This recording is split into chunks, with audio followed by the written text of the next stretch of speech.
Hello Magic fans, I'm Beef and welcome back to another standard gameplay video, and today we are playing a card that I've wanted to play ever since it was spoilered in the Tarkir Dragonstorm spoiler season, and I did mention it in a video the other day, and that is Mardu Siegebreaker. Mardu Siegebreaker is a 4-mana 4/4 Death Touch haste in Mardu, which is red, white and black. It says when it enters we exile up to one other type creature we control until this creature leaves the battlefield, and then when this creature attacks for each opponent, so one on Arena, create a tap token as a copy of exile card attacking that opponent. At the beginning of your next end step, sacrifice those tokens. Now, the reason I mentioned it in another video was we played Mardu Mobilize.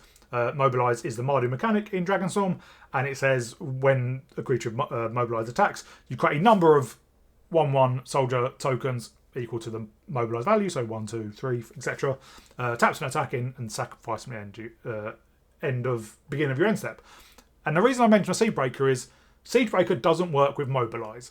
The way Siegebreaker works, well, whenever you call something to enter tapped and attacking, whether that is from creating a token or putting a creature on to the battlefield tapped and attacking, you do not get attack triggers. I think one of the maybe not famous examples, but if you put a Drakoseth Maw of Flames onto the battlefield with Kalia, it enters tapped and attacking, so you do not get Drakoseth's attack trigger.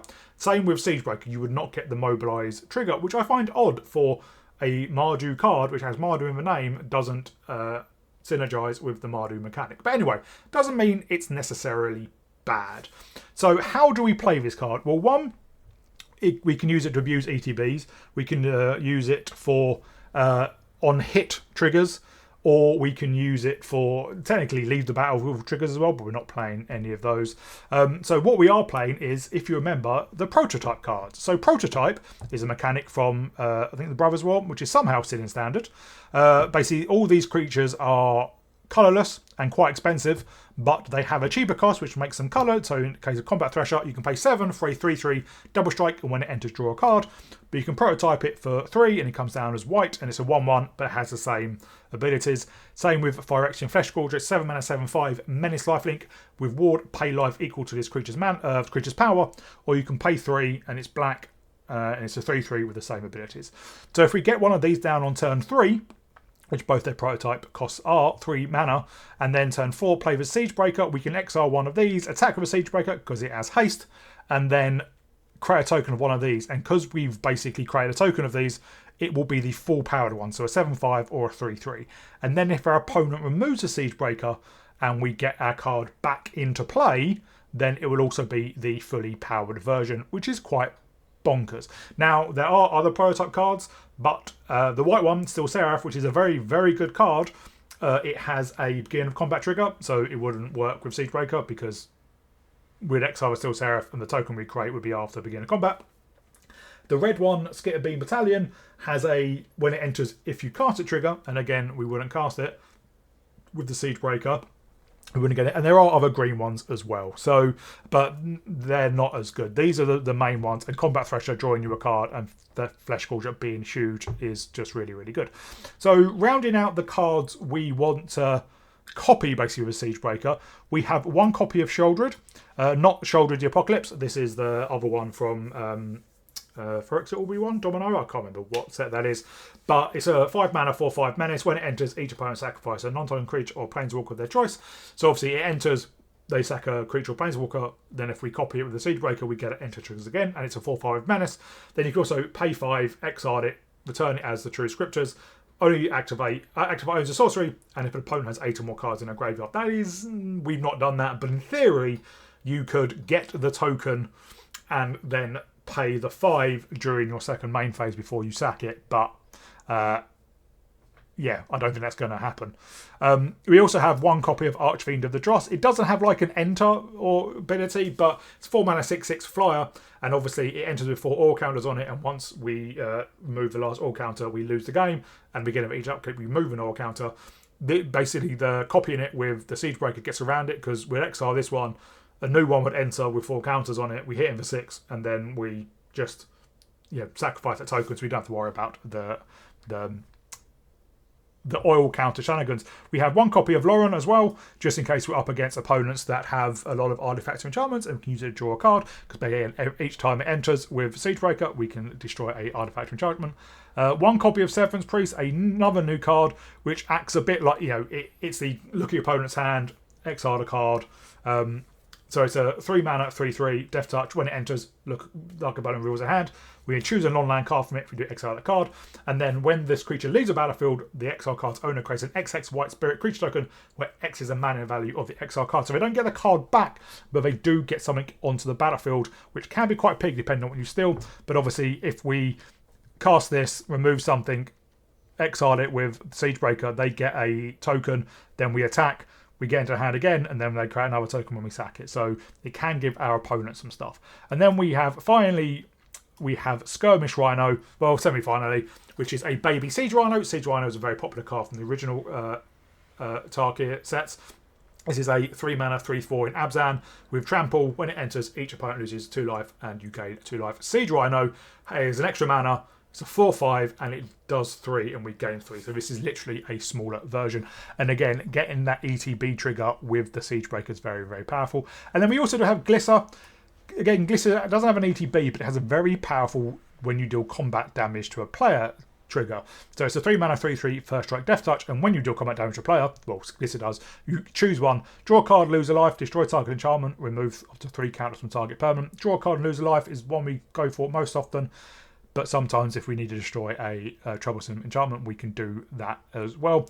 And because a 3 mana, because a 3/3 first strike Death Touch is so powerful in combat, copying it with the Siegebreaker can work quite well. And rounding out the deck, we just have some other good stuff. Cut down, some removal, Anointing of Affliction for additional removal. And this is specifically as well for, some of the mono red decks that have, on death triggers, but also Ketchumos. Ketchumos is 3 mana, 3 or less, and it's very hard to remove. Get Lost for some other removal. Deep Cavern back to get into our opponent's hand. We don't particularly want to copy that with the Siegebreaker, just because they'll just get the card back and we'll just take a card and get it back, and so on and so forth. Mosswood Dread Knight, mainly for the draw and card and lose 1 life adventure, but playing a 2 mana 3/2 of Trample is very powerful, and it's recursive as well. And then 1 copy of Elspeth Stormslayer, because the Siegebreaker creates tokens. This can double it up, and obviously it's a very powerful card as well. Mana base, we are 4 colours, so it is a bit janky. We do have 4 of the, they are reprints from the original Tarkir. Nomad Outpost in Mardu, Sandstep, Citadel in Abzan, Fable Passage, and then a couple of Pain lands, and then the Fast lands, and then 1 of each basic, apart from forests. We rely on Blooming Marsh, Brushland, and Sandstep Citadel for our forests, and Carplusian Forest, sorry. So, yeah, that's the deck. Hope you'll enjoy it. If you do, please remember to like and subscribe, and I'll see you all in the gameplay. Well, not the fastest hand. And we don't have anything really, well, to curve into the Siegebreaker with.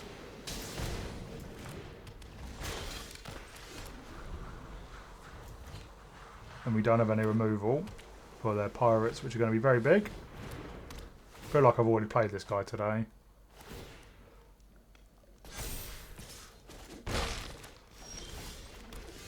Just the 3 Deep Cavern Bats.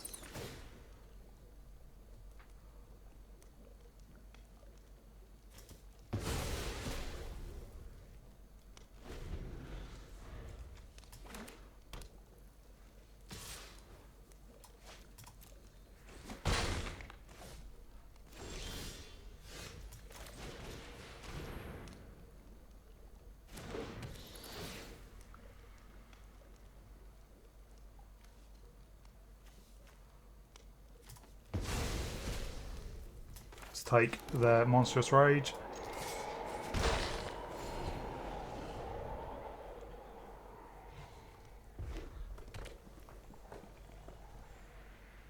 Obviously there are some way for me able to play the Oculus.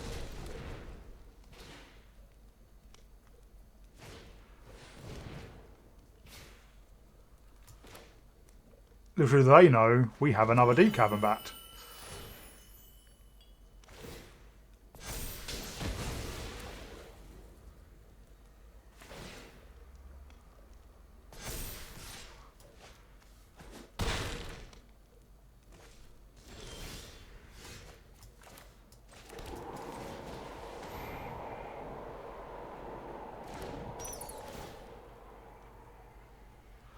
Let's take their... Well, it doesn't really matter. I'm going to block.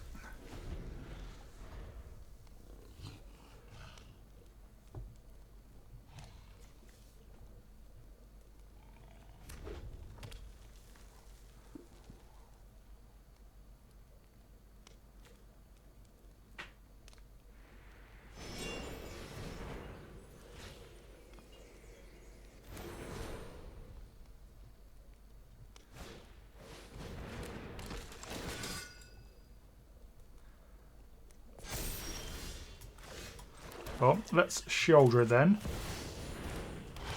And let's see what they sacrifice.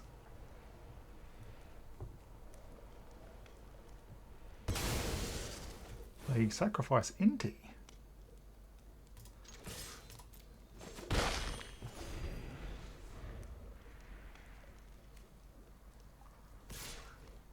We'll take 4.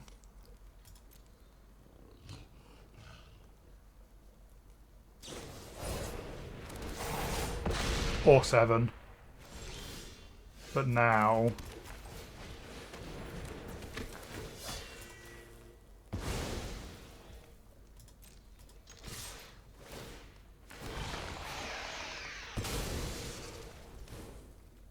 we can get him to sacrifice something every turn.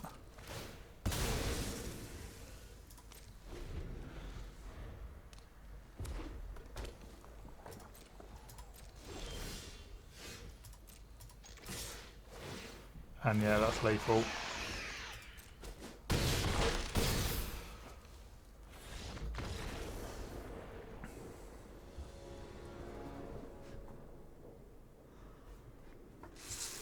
Our opponent does go first.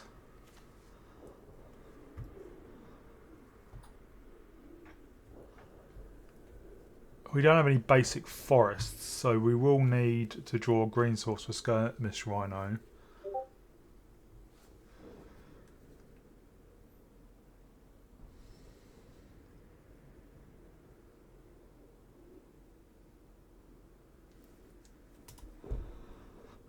But we can play Nomad Outpost and then turn to the adventure side of Mosswood Dread Knight.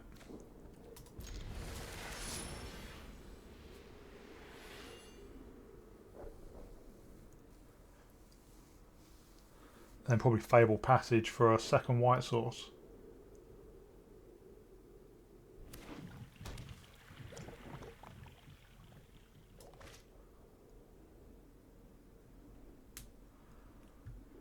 Do they have a duress or something?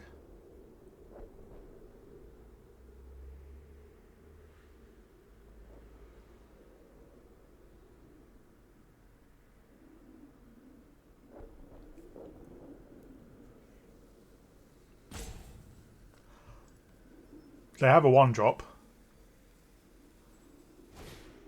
High Claw. Well, in that case, I'm just going to hold up, cut down. What we want them to do is attack. Yeah, we take 1 from the ping, but then we want them to buff the High Claw so we can cut it down.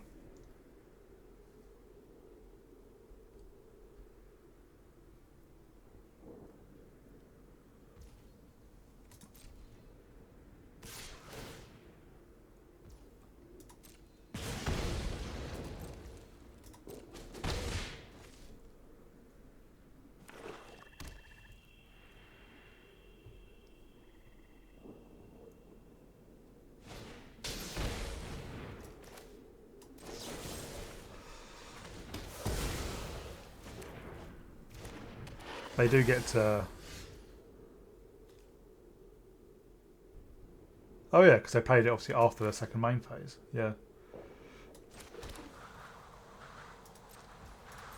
Can hold up, cut down again.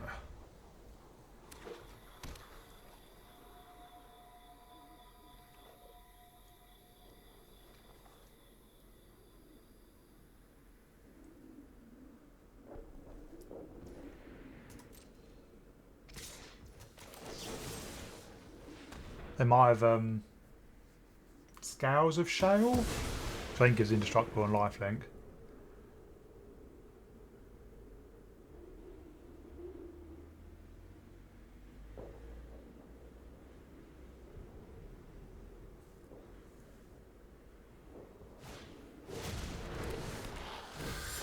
They've Offspring the Vine Lasher, that's not great.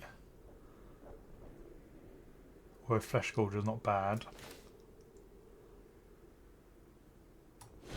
Let's draw a card and lose a life.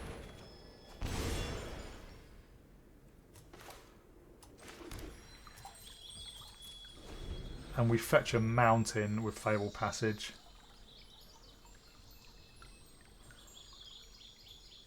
So we can play out a Fleshgorger, then hopefully a Siegebreaker.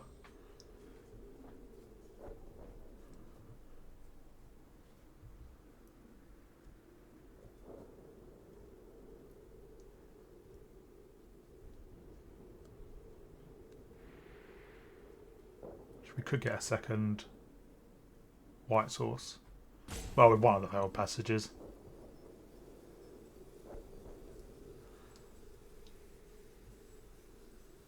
Our opponent is really taking their time.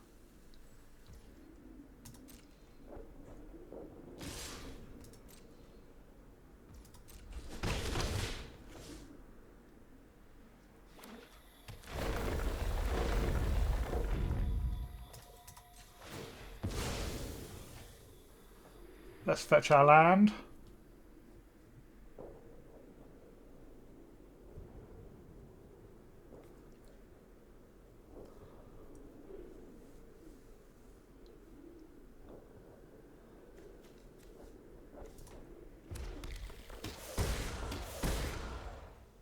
We're down to 13.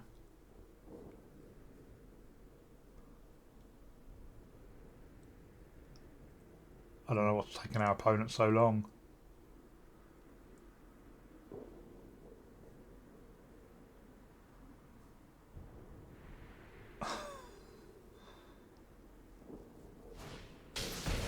There is Gev.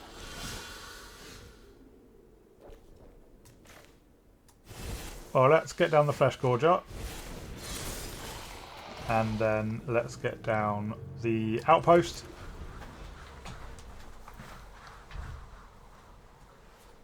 Still lacking a green source.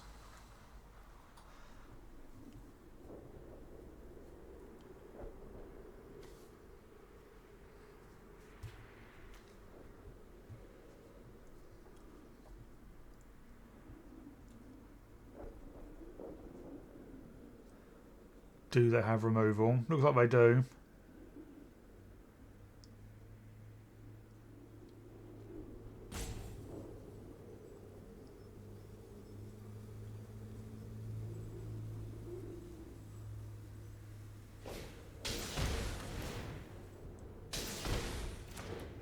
Maybe they don't.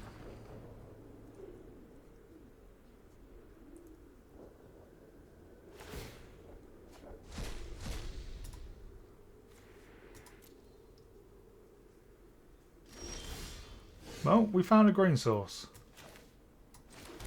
But for now,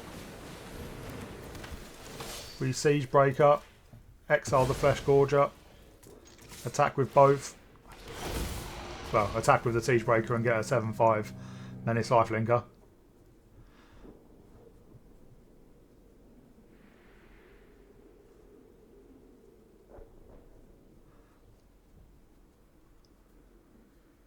We're going back up to 19 no matter what. Although that seems to have broken our opponent. I say no matter what, they could have a... Well, go for the throat wouldn't work. It's a artifact.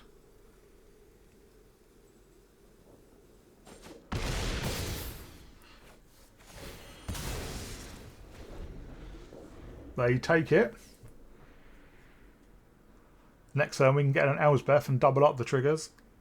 Or double up the tokens.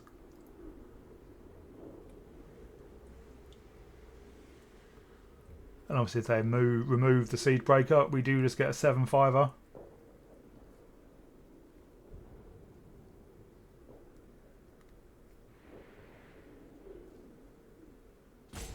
Our opponent is just taking far too long. This should not have been this long of a match. I mean, obviously on MTG Online, which is a really old online version of Magic, it has clocks for each players. I think it's at half an hour or 20 minutes. You have time limit per person, so it only ticks down when it's their turn or when they have priority.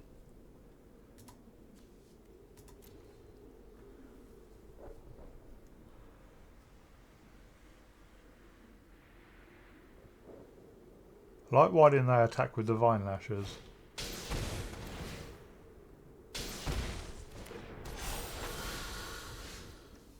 Well, that's Elsbeth.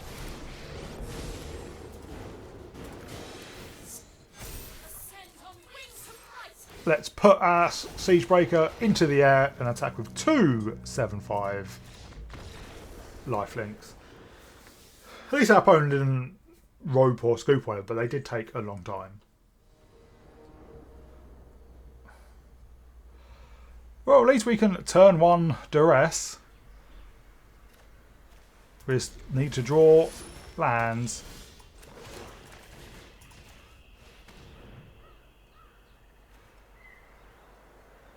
We'll take a Torch the Tower. See as that can kill our Deep Cavern Bat.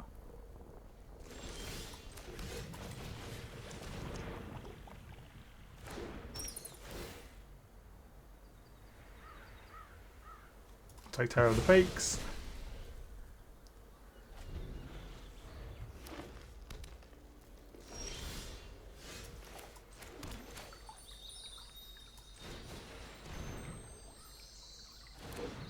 We'll take Encroaching Dragonstorm.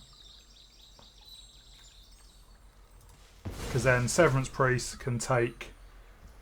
Oh no, we can't cast Severance Priest.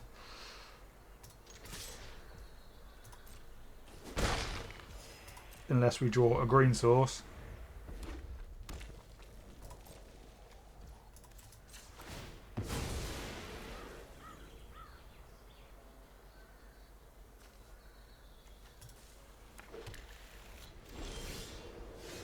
Which we do, it's just that.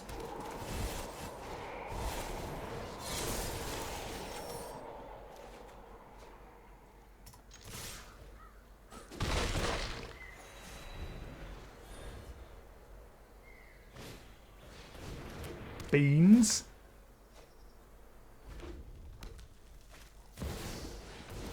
Overlord.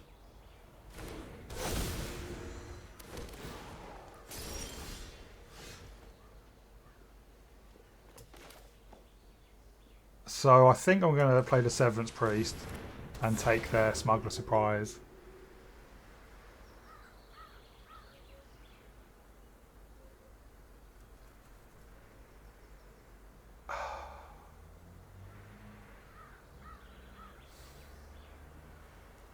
They can cast a debut. No, they can't yet.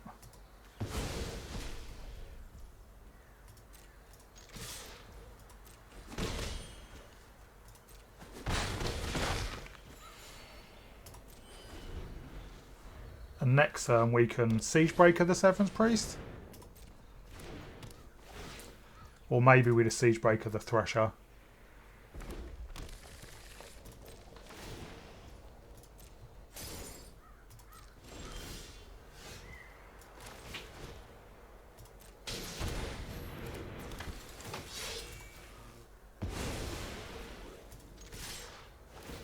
And yeah, that is lethal.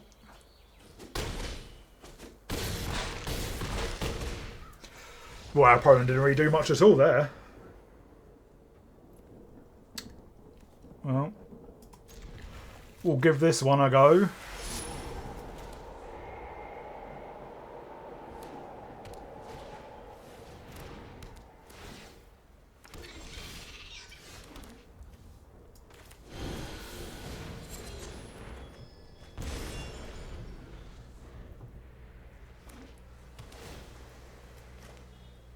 Maybe next time we play out the Severance Priest.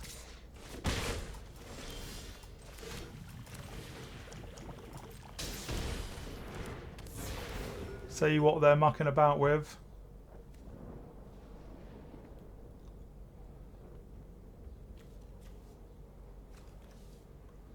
Well, we'll take the get lost, because if they bounce it, then with this town, at least we get to play it again.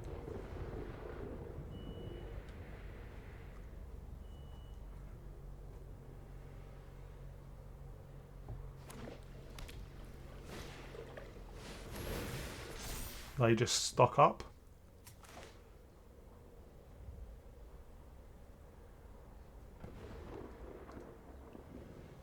We can dress away there, this town.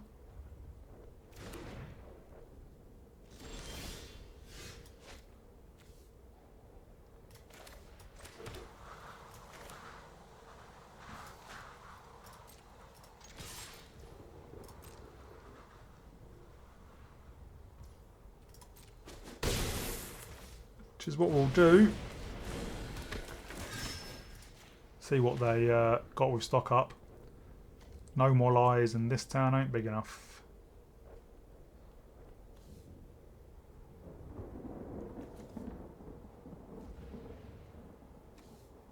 Well, let's go to this town.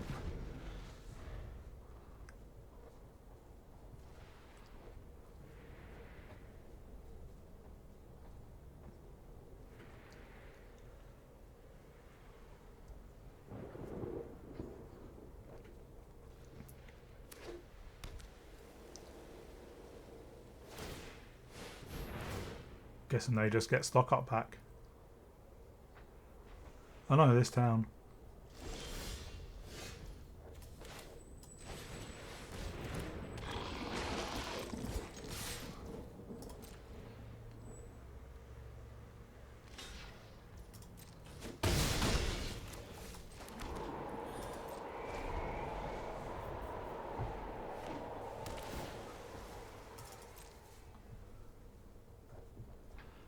We know there are no more lies as well.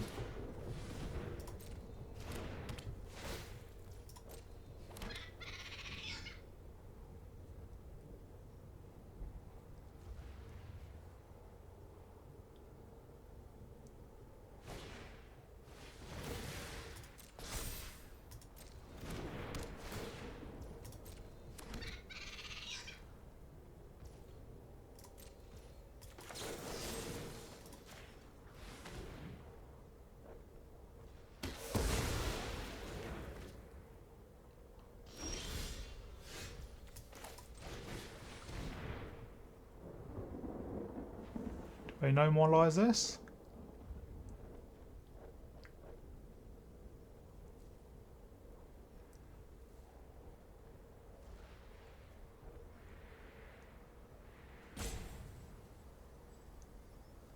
Or do they bounce the glitter? Yeah, they bounce the glitter. We take the no more lies, because then we recast the glitter.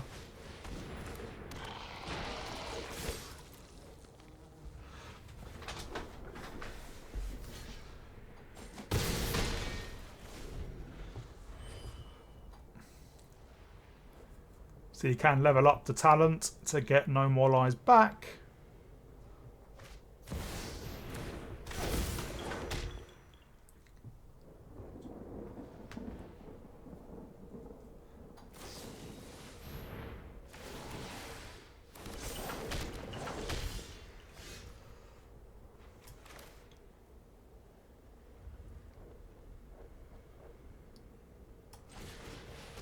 Skirmish Rhino. Let's see how they block. Because I wondered if they would double block the Severance Priest and then we could Anoint with Affliction the Monastery Mentor. But yeah, we were going to see how they block and then remove based on that. Well, we have our colours. We don't have a particularly fast hand.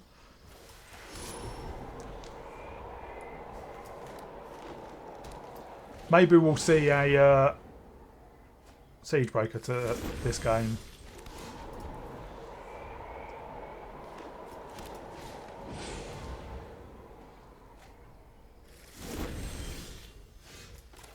Well, let's get out Glisser.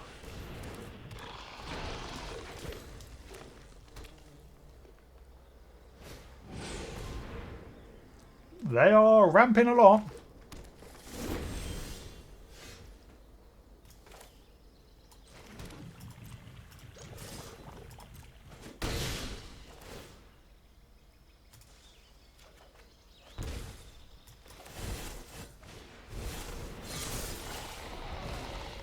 We've got two pretty big bodies on the battlefield. At least we can take that out with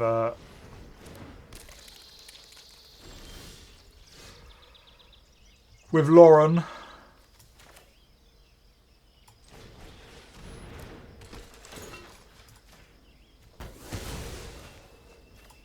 And we can anoint the Haywire Might.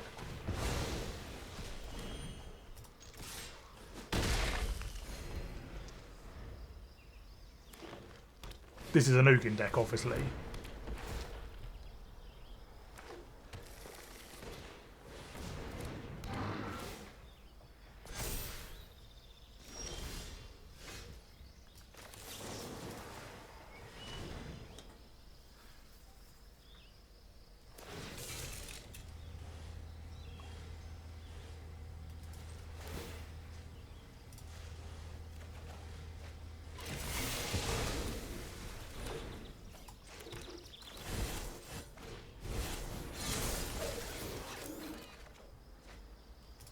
We can still get in with the Fleshgorger because it has Menace. Have they found Ugin? Oh no, full costed Overlord.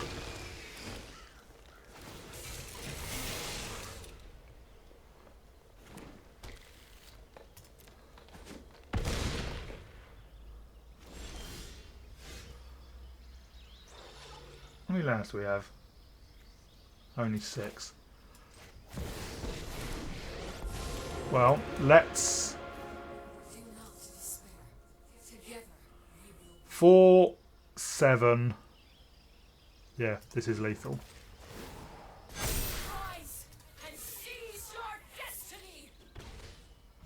Isn't it? Yes. You can usually tell because the menu button disappears when it's lethal, but it took a second there.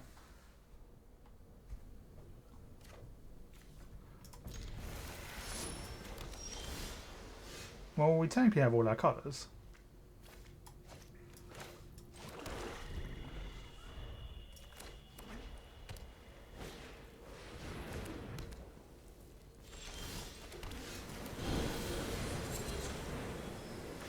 We'll adventure.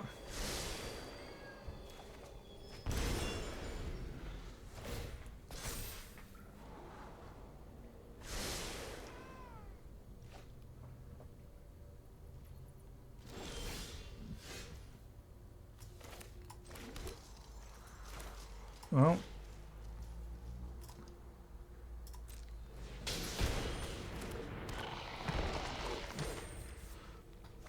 they go scrying.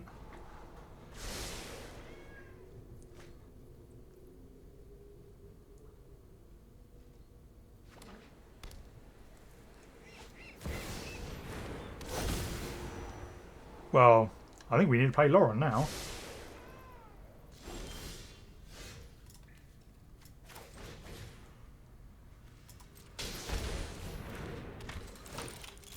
Take out their synthesizer. We'll attack in for 1, for 3, sorry, and we will draw a card and lose a life.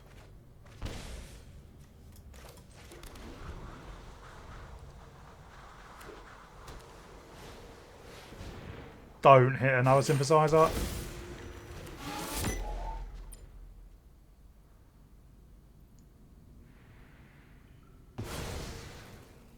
We just need to hit our Siegebreaker. That's not a bloody Siegebreaker.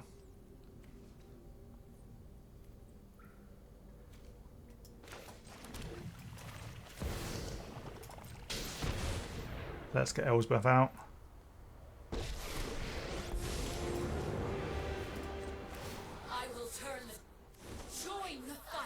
We can hit him for 2.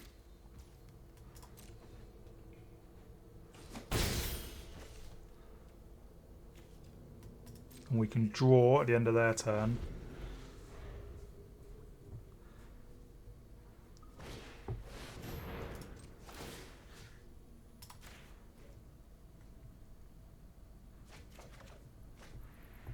Well, that can hit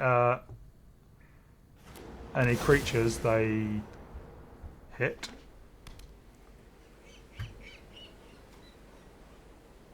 Come on, Siegebreaker, where are you? They can repurpose the Maze Mine Tome into a synthesizer. Oh, another Perilous now.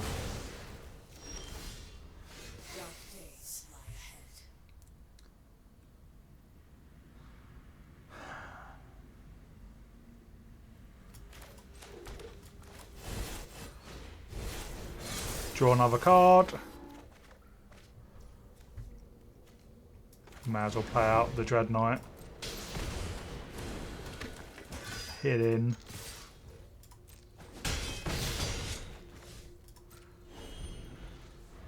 We're a third away through our deck and not seeing a Siegebreaker yet.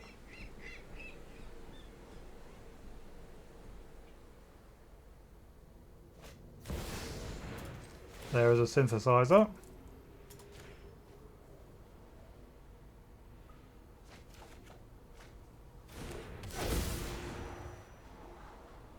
At least we have plenty of ways to remove their artifact creatures.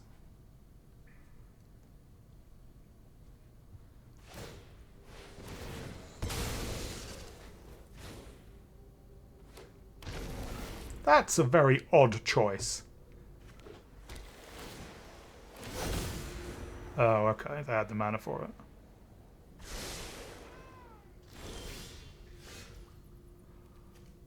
Well, let's exile the Simulacrum. Oh no. Let's not.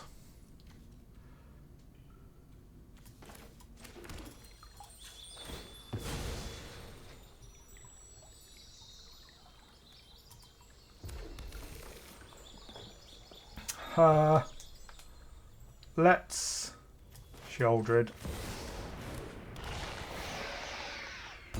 If we can't hit what we need to hit, at least we might be able to just beat them down.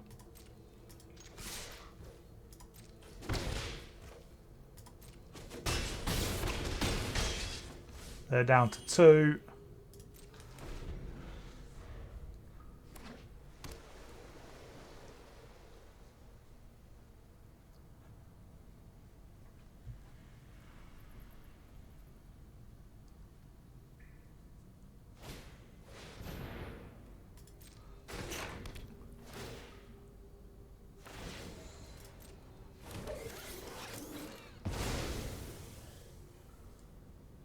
They take out Sheoldred.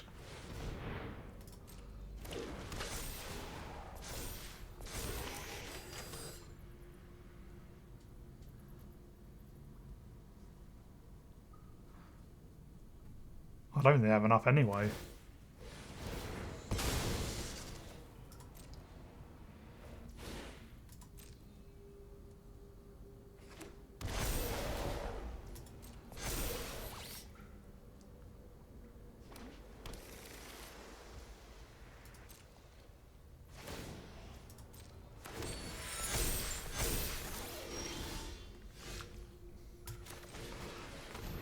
Come on down, Skirmish Rhino. We've not seen our Siegebreaker in a while. Hello Magic fans and welcome back to a very quick wrap up. So in most of these wrap ups you'll hear me say I really like this deck. I don't really like this deck. I don't think Siegebreaker is, in theory, if you just look at it by itself, it is such a powerful card, but it is a prime example of not just the meta at the moment, but standard at the moment. It is just not good enough. It's not fast enough, because you might say, well, yeah, you get the occasional game where you turn, you have perfect mana and you can play turn 3 Fleshgorger into turn 4 Siegebreaker. And yeah, you could do that in 3 cards. You don't need green for that. And then you suddenly smashing in for 11. And if they remove Siegebreaker, you get a 7/5 back. That does happen. Same with Combat Thresher. You may play Combat Thresher at turn 3, draw a card, Siegebreaker, hit in for 3 double strike, draw another card, and so on and so forth. But for Siegebreaker to be effective, it relies on you having the Siegebreaker in your hand. It's a 4 of. There's no guarantee. We have gone games without seeing it. Having another creature in your hand and a creature worth playing and copying with Siegebreaker. You need to be able to have the mana to play that creature on curve, and then most importantly, you need that creature to survive for a turn, and that's the problem. I've said it before, the amount of removal spells in Standard is in triple figures, and I am not even joking. The amount of cards that have the term destroy target creature is well over 100. That does not include exile, bounce, direct damage like a shock or whatever, sweepers, all that kind of stuff. It is just purely destroy. And when you have creatures that you need to stick around for a turn, and Combat Thresher draws you a card, the amount of times you play one of these, or you play a Skirmish Rhino or a Severance Priest or a Glisser, and you go, right, I've got the Siegebreaker, next turn, play it, smash in, and we're ahead, and they just take out the card that you want to copy. And then, yeah, a 4-mana 4/4 Death Touch Haste is a very powerful card, but you're not getting that trigger, that ability. And that's, I think, one of the problems with Magic at the moment. It is just so... It's not even fast. It's just they need to reset. But they're not going to, because we've got Foundations in Standard for 5 years. I said in the deck tech, these are from, I think, the Brothers War, and they are somehow still in Standard. These are from 2022. These cards are 3 years old, and they're still here. And there is just so much removal, though. It is insane. And sometimes you're playing these games, and I'm like, I just don't get the point of trying to play a mid-range creature deck. And that's the problem. It's a mid-range creature deck. If you're up against aggro, you lose. If you're up against anything with removal, you lose. It is just insane. And it's not fun. So is it a good card? It should be, but it's not because of the Standard and the meta at the moment. I want it to be, but it's not. And unfortunately, that's the case for a lot of cards in Standard. If you saw people play this during the early access, that's very different. People during early access play early access cards and don't necessarily load up loads of removal. One game, I literally played a card. It got Day of Judgment, next turn split up, next turn targeted removal. And you're like, well, there's just no point. And that's assuming you have everything you need in your hand, which is obviously no guarantee. We have a lot of card draw or a fair amount of card draw to help that out. But I said I've gone 2 or 3 games without even seeing a Siegebreaker. And then, the problem as well is there's a 3-colour deck. There's a 3-colour, not meta, but in Tarkir, Dragonstorm, there is, it's based around 3 colours. But the only lands we have are these 3-colour lands. There's not a huge amount of new lands to fix mana, so that is another problem. But that was a bit of a rant, just about the state of Magic and how frustrating it can be to try and play something new and just get bombarded with removal. And I wish Wizards would do something about it, but they're not going to, because, well, why would they? So, but if you've stayed this far, leave a comment down below to let me hear your views on the state of Magic at the moment, and Mardu Siegebreaker if you want to see it again in some other kind of deck. But for now, I just think it's bizarrely too slow, which for a 4-mana 4/4 haste is an odd thing to say. But oh well. Hope you all enjoying your Easter weekend, and I'll see you all in the next video.